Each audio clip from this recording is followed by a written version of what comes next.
Now, That's, let I me mean, ask you that's something. great. Are there companies out there that will manage your Airbnb just in case people want to be lazy? Yeah. Because I'm lazy when it comes down to business. I want to make sure I put everything in autopilot. Yeah, right. Yeah, No, right. I love working, but when it comes to real Yeah, estate, you're that's what I lazy. love to I do. love it.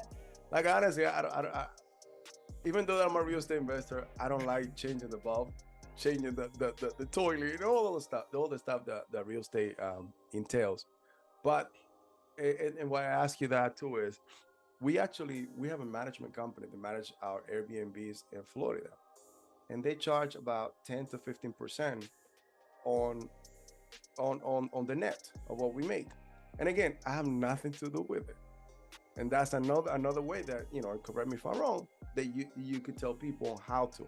But again, you need to be able to have some experience in order to look for a company that's really going to take care of your properties. Yeah. Before anything, and before we actually, even in our company, before we actually hand something off to someone else, we want to learn the process because we want to make sure that it's done correctly. Yeah. Because at the end of the day, Airbnb also works on reputation.